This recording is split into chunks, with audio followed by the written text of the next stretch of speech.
السلام علیکم ورحمۃ اللہ وبرکاتہ۔ آج کے ہمارے بیان کا موضوع ہے قرآن پاک کی تلاوت کے فضائل۔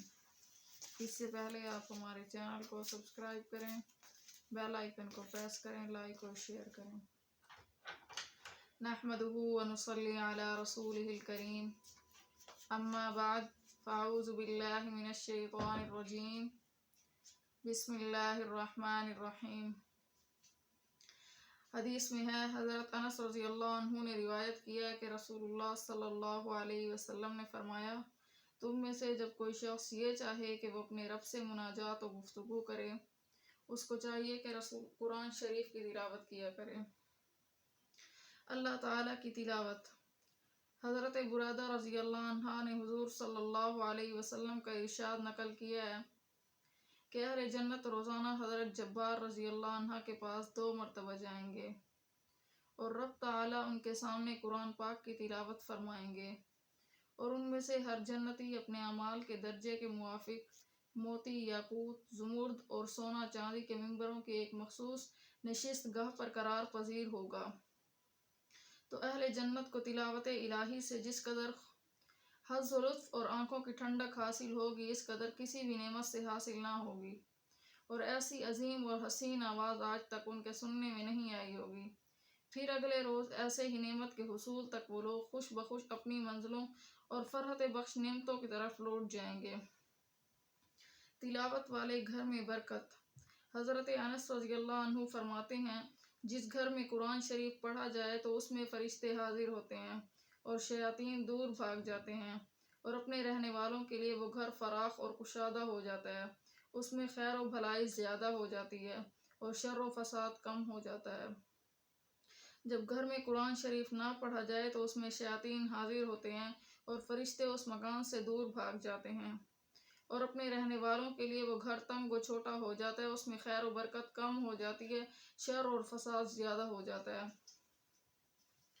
حضرت اعمش حضرت خمیس سے روایت فرماتے ہیں کہ حضرت عیسیٰ علیہ السلام کے پاس سے ایک عورت کا گزر ہوا تو اس نے کہا، خوشحالی و مبارک بادی ہو اس پیٹ کے لیے جس نے آپ کو اٹھایا، اور اس پستان کے لیے جس سے آپ نے دودھ پیا۔ اس پر عیسیٰ علیہ السلام نے فرمایا، بلکہ خوشحالی اور مبارک بادی ہو اس شخص کے لیے جس نے قرآن پڑھا اور اس پر عمل بھی کیا۔ سیدنا ابن عمر رضی اللہ تعالی عنہ فرماتے ہیں، رسول اللہ صلی اللہ علیہ وسلم نے ارشاد فرمایا، ان دلوں کو بھی زنگ لگ جاتا ہے جیسا کہ لوہا پانی لگنے سے زنگ آلود ہو جاتا ہے۔ دریافت کیا گیا، یا رسول اللہ صلی اللہ علیہ وسلم، تو پھر ان دلوں کی صفائی کی کیا صورت ہے؟ فرمایا کہ موت کو کثرت سے یاد کرنا اور قرآن کی زیادہ سے زیادہ تلاوت کرنا۔ حضرت ابن عمر رضی اللہ عنہ سے روایت ہے، رسول اللہ صلی اللہ علیہ وسلم نے ارشاد فرمایا، 5 اوقات میں آسمان کے دروازے کھول دیے جاتے ہیں۔ نمبر 1، قرآن پاک کی تلاوت کے وقت۔ نمبر 2، جنگ میں مسلمانوں اور کافروں کی صف بندی کے وقت۔ نمبر 3، بارش ہونے کے وقت۔ نمبر 4، مظلوم کی دعا کے وقت۔ نمبر 5، اذان کے وقت۔ حضرت عائشہ نے حضور صلی اللہ علیہ وسلم کا ارشاد نقل کیا ہے کہ نماز میں قرآن شریف کی تلاوت کے بغیر نماز کی تلاوت سے افضل ہے، اور بغیر نماز کی تلاوت تسبیح اور تکبیر سے افضل ہے، اور تسبیح صدقہ سے افضل ہے، اور صدقہ نفلی روزے سے افضل ہے، اور روزہ ڈھال ہے آگ سے۔ حضرت علی رضی اللہ تعالی عنہ فرماتے ہیں، جس شخص نے نماز میں کھڑے ہو کر کلام پاک پڑھا، اس کے لیے ہر حرف پر 100 نیکیاں ملیں گی، اور جس نے نماز میں بیٹھ کر پڑھا اس کو 50 نیکیاں، اور جس نے بغیر نماز کے وضو کے ساتھ پڑھا اس کے لیے 25 نیکیاں، اور جس نے بلا وضو پڑھا اس کے لیے 10 نیکیاں، اور جو شخص پڑھنے والے کی طرف کان لگا کر سنے گا اس کے لیے بھی ہر حرف کے بدلے میں 1 نیکی ہے۔ حضرت ابو ذر کہتے ہیں، میں نے حضور صلی اللہ علیہ وسلم سے درخواست کی کہ مجھے کچھ وصیت فرمائیں۔ حضور نے فرمایا، تقوی کا اہتمام کیا کرو، وہ تمام امور کی جڑ ہے۔ میں نے عرض کیا کہ اس کے ساتھ کچھ اور بھی ارشاد فرما دیں، تو حضور علیہ الصلوۃ والسلام نے فرمایا، تلاوت قرآن کا اہتمام کیا کرو، کیونکہ یہ دنیا میں نور ہے اور آخرت میں ذخیرہ ہے۔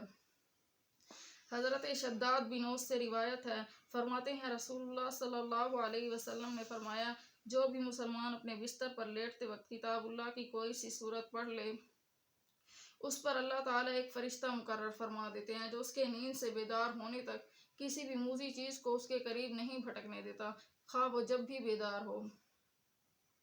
حضرت ابو موسیٰ اشعری سے روایت ہے، رسول اللہ نے ارشاد فرمایا، اس مومن کی مثال جو قرآن پڑھتا ہے ترنج و نارنگی کی ہے، اس کی خوشبو بھی عمدہ ہے اور ذائقہ بھی لذیذ اور عمدہ ہے۔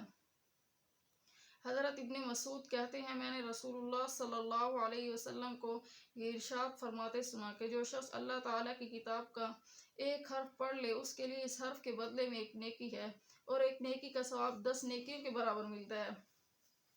میں یہ نہیں کہتا کہ پورا الف لام میم ایک حرف ہے، بلکہ الف ایک حرف ہے، لام ایک حرف ہے اور میم ایک حرف ہے۔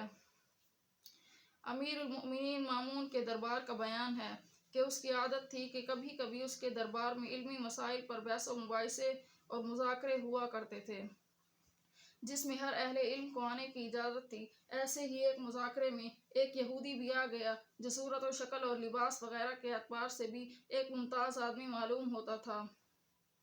پھر گفتگو کی تو وہ بھی فصیح اور بلیغ عاقلانہ گفتگو تھی۔ جب مجلس ختم ہو گئی تو مامون نے اس سے بلا کر پوچھا کہ تم اسرائیلی ہو؟ اس نے اقرار کیا۔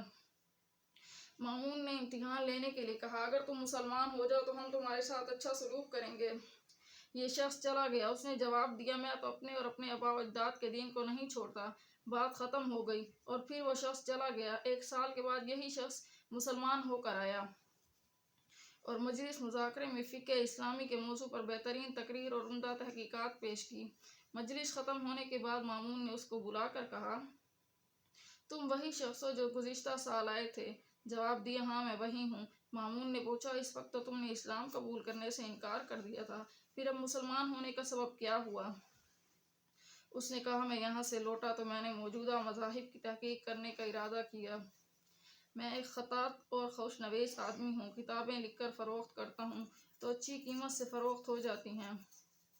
میں نے امتحان کرنے کے لیے تورات کے 3 نسخے کتابت کیے، جن میں بہت جگہ اپنی طرف سے کمی بیشی کی، اور یہ نسخے لے کر میں کنیسہ میں پہنچا۔ یہودیوں نے بڑی رغبت سے ان کو خرید لیا۔